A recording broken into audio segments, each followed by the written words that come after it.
નમસ્કાર શ્રોતા મિત્રો, યુવાણી કાર્યક્રમ સાંભળતા સર્વે મિત્રોને શૈલેષ પંડ્યાના નમસ્કાર.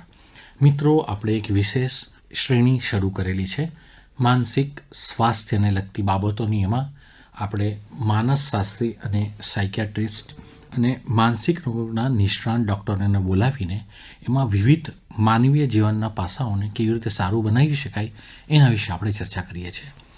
મિત્રો, આ સંદર્ભમાં આજે સ્ટુડિયોમાં હાજર છે અમદાવાદના માનસિક રોગના નિષ્ણાંત અને અમદાવાદ મેડિકલ એસોસિએશનના પ્રમુખ ડૉક્ટર વિનોદ ગોયલ સાહેબ. ડૉક્ટર સાહેબ, આકાશવાણી અમદાવાદના સ્ટુડિયોમાં આપનું સ્વાગત છે. આભાર, તમે અહીંયા બોલાવ્યો બદલ. ડૉક્ટર વિનોદ ગોયલજી, ઘણી વખત આપણે જોઈએ છે સમાજમાં, આપણા આસપાસ સ્વજનોમાં કે વ્યસનથી એ પીડાતા હોય છે. એ પાછળથી જેમ જેમ એની વય વધે છે, મોટા થતા જાય છે, તરુણાવસ્થા, યુવાવસ્થા, કોઈ પણ રીતનું વ્યસન હોય તો સર્વપ્રથમ તો આ સમસ્યા ઉદ્ભવે છે એના સાયકોલોજીકલ એટલે કે મનોવૈજ્ઞાનિક કારણો શું છે? વ્યસનના મનોવૈજ્ઞાનિક કારણ, મિત્રો, એ શોધમાં એવું આવ્યું છે કે 50% લોકોમાં મગજમાં એક વિશેષ પરિવર્તન હોય છે. જી. અને જે પરિવર્તન એક વિશેષ વ્યસનના લીધે ही આમાં ફેર પડે. જેમ તમે જોયું હશે કે તંબાકુનો વ્યસનીને તમે કેટલી બી દારૂ આપી દો, ચરસ આપી દો, ગાંજા આપી દો, ભાંગ આપી દો, આને ફેર નહીં પડે, આ તંબાકુ જ લેશે. દારૂવાલો જ્યાં સુધી દારૂ નહીં પીવે અને કેટલો બી આને ફેર નહીં પડે. ચરસવાલાને ચરસ જોઈએ. તો આનાથી શોધમાં એવું આવ્યું છે કે મગજમાં નાનપણના અને યુવા વ્યવસ્થાના વિચારોના લીધે એક પર્ટિક્યુલર ક્ષેત્રમાં પરિવર્તન આવી જાય. જેમ ઘણા લોકો સિગરેટ પીવે છે, બીડી પીવે તો સંડાસ આવે. તો સાયન્ટિફિક અથવા મનોવૈજ્ઞાનિક શોધમાં એવું આવ્યું છે કે મગજના એક ભાગમાં દબાણ થઈ જાય છે, બ્લડ સર્ક્યુલેશન ઓછું થઈ જાય છે. જો એક પર્ટિક્યુલર વ્યસનથી સારો થાય તો આ માણસ આ વ્યસનનો આદિ બની જાય છે. કે વ્યસનને 50% જોવાનું અને 50% મનોવિજ્ઞાનને જોવાનું. અને જ્યારે મનોવિજ્ઞાન જોઈએ તો આની આપણે નવી નવી સારવાર આવી ગઈ છે.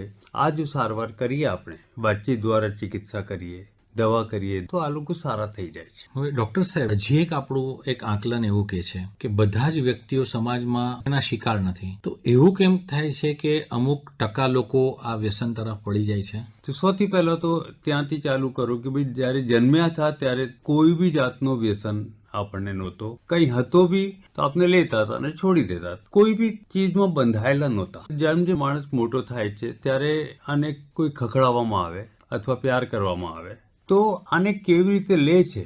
જેમ ખખડાવવામાં જ્યારે શોધ થઈ તો ખખડાવવામાં જોયું કે ભાઈ ખખડાયો, બોલે ખખડાયો તો મારે માટે જ ખખડાયો. તો આની લેવાની રીત હતી કે મારે માટે ખખડાયો. તો આ કોઈ દાડે વ્યસની ન બને. વિરોધાભાસ ભાવના આવી જાય, ગુસ્સો આવી જાય, ભરાઈ જાય તો માણસ જ્યાં સુધી ઘરે રહે ત્યાં સુધી બરોબર રહે, પણ જ્યારે બહાર નીકળે તો ગુસ્સો ઓછો કરવા માટે, કેમ કે ગુસ્સાના લીધે મગજમાં પરિવર્તન થઈ જાય. આ પરિવર્તનને મેનેજ કરવા માટે પછી આનો આદિ થઈ જાય. પણ કોઈ મનોવિજ્ઞાન જોતું નથી. બધા સારવાર કરતા રહે કે ભાઈ સિગરેટ પીવાનું છોડવું હોય તો એવી રીતે છોડો, આ દવા લઈ લો, આ દવા લઈ લો. પણ આનું મૂળ કારણ મનોવિજ્ઞાનમાં હોય છે. મગજના ન્યુરોટ્રાન્સમીટર અને ન્યુરલ પાથવે કહેવાય છે. આ આખી સોચ વિચારની શ્રેણી આની બદલાઈ ગઈ હોય. આના લીધે આ લોકો વ્યસનમાં પડી જાય છે. હવે ડૉક્ટર વિનોદ ગોયલજી, આપણે આના કારણની વાત કરી. બીજું બી આપણે એક બાબત જોઈ છે કે અથક પ્રયાસ કર્યા પછી માણસ વ્યસન તો છોડી દે છે, પણ કોઈ કારણસર એકવાર છોડી દીધા પછી શું કારણ છે કે ફરીથી આના આદિ બની જાય છે અને એને છોડવો હોય તો ફરીથી શું કરવું જોઈએ? મેડિકલ સાયન્સ અને મનોવિજ્ઞાન સાયન્સ, મનોચિકિત્સાનો સાયન્સ એવું કહે છે કે આ બે વસ્તુ હોય છે, ડિટોક્સિફિકેશન અને ડી એડિક્શન. ડિટોક્સિફિકેશન એટલે કે તમને છોડવા પછી જો લક્ષણ થાય છે આને મેનેજ કરવું. તો આ આપણે મેનેજ કરી લઈએ તો આમાં 50% લોકો આને પછી નિર્ણય કરી શકે છે કે હવે મારે નથી લેવું, હવે મારો કંટ્રોલ આવી ગયો છે. અને 50% નથી કરી શકતા. બીજા 50%માં જો નથી કરી શકતા, આમાં કારણ જોવામાં આવ્યું છે કે સારવાર સાથે સાથે આને મનોવિજ્ઞાન સપોર્ટની જરૂરત હોય. મનોવિજ્ઞાન સપોર્ટ એટલે જેમ એક માણસ અમારી પાસે આવ્યો કે ભાઈ અમારે નથી છૂટતો, મેં છોડ્યો પછી ફરી થઈ જાય છે. મેં કે સારું, ચલો તમારા વિચારો બતાવો. તો આ વિચારો બતાવ્યા તો આના નેગેટિવ વિચારો વધારે હતા. તો મેં જ્યારે બધું સાંભળ્યું તો પછી આને કીધું સારું, નેગેટિવ તારી પાસે 400 પોઈન્ટ છે, હવે 200 પોઈન્ટ સારા બી હશે. કદાચ આપણી સોચ વિચારનો પરિવર્તન હોય કે આપણે નેગેટિવ જ જોતા હોય, પોઝિટિવ બી હોય પણ આપણે જોતા નથી. જરા મને બતા પોઝિટિવ શું શું છે, તને કેટલા લોકો પ્યાર કરે છે, કેટલા લોકો તારાથી ઇન્સ્પાયર્ડ થાય છે, તું કેટલો અચીવ કરી લીધો છે આના લીધે. તો આ જ્યારે બતાવવા માંડ્યો તો ખબર પડી સાહેબ હું સારો બી છું. લે તો આને કહેવાય આર્ટ ઓફ બેલેન્સિંગ, કે નકારાત્મક બી વિચારો અને સકારાત્મક બી વિચારો. તેને અમે બ્લાઇન્ડ સ્પોટ કહીએ છીએ.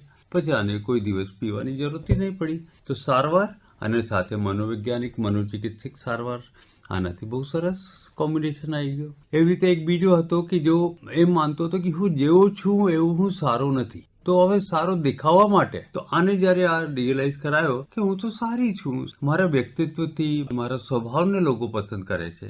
એટલે સ્વયં પોતે જ એવા વિચારોના નિર્માણ કરીને એના વમળમાં ફસાઈ ગયા છે અને હજી વધુ પડતું એ જ વિચાર પર વધારે ને વધારે વિચાર કરીને નકારાત્મકતા ઊભી કરી દે છે. બરોબર. તો પછી આની જોડે પોઝિટિવ જોડ્યો તો જોયો કે આનો મગજના બધા રસાયણો બેલેન્સ થઈ ગયા અને વ્યસન શું થઈ ગયું. બહુ સરસ આપે વિશ્લેષણ કર્યું ને જોડે જોડે આમાં કેવી રીતે વ્યક્તિ ન ફસાય એની પણ આપે સરસ મજાની વાત કરી.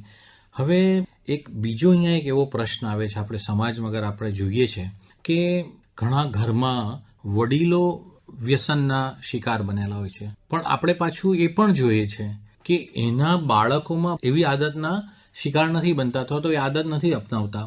અમુક ટકાવારી જ છે કે જેના ઘરમાં વડીલો વ્યસન કરતા હતા તો એ બાળકો એમાંથી એ વ્યસન કરતા થઈ ગયા અને બાકી નથી કરતા. તો આવી પરિસ્થિતિમાં કોણ જવાબદાર? એ વ્યક્તિ પોતે જવાબદાર છે, એના વાલીઓ જવાબદાર છે કે પછી બંને જવાબદાર છે?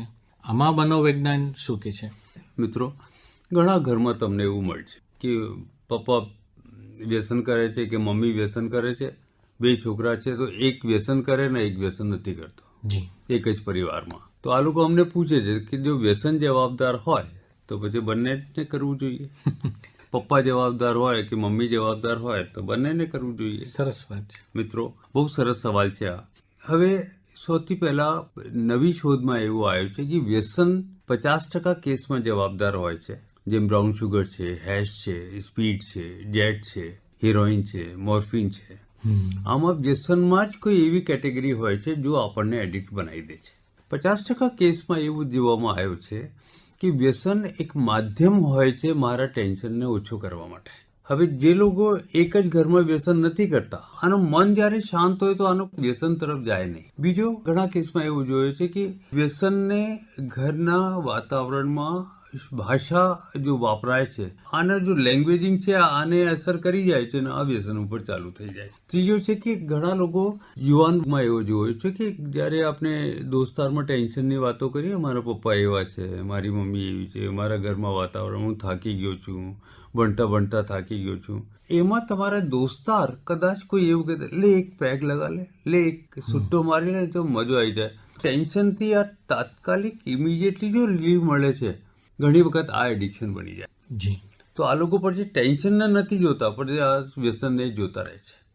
પછી ઘરે જઈને ઓર દાંટ પડે તો ઓર વ્યસન ઉપર આ લોકો ચડતા જાય છે.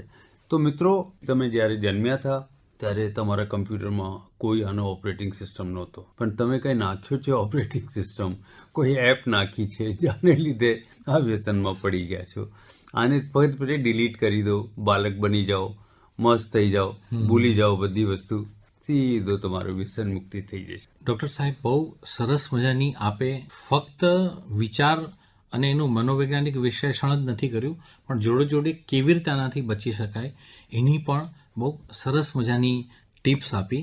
શ્રોતા મિત્રો, આજે વ્યસન મુક્તિના અનુસંધાનમાં જે ચર્ચા કરી એ જરૂરથી યાદ રાખશો અને હું આશા રાખું છું કે આપ આપના સ્વજનો અને મિત્રો સુધી બી આ માહિતી વહેંચશો કે વ્યસનથી કેવી રીતે દૂર રહી શકાય. અને ડૉક્ટર વિનોદ ગોયલજીને આપણે વિશેષ આભાર આપણે એમને વ્યક્ત કરીએ કે એમના વ્યસ્ત સમયમાંથી આકાશવાણી અમદાવાદના સ્ટુડિયોમાં આવ્યા. આપનો આભાર. Thank you so much.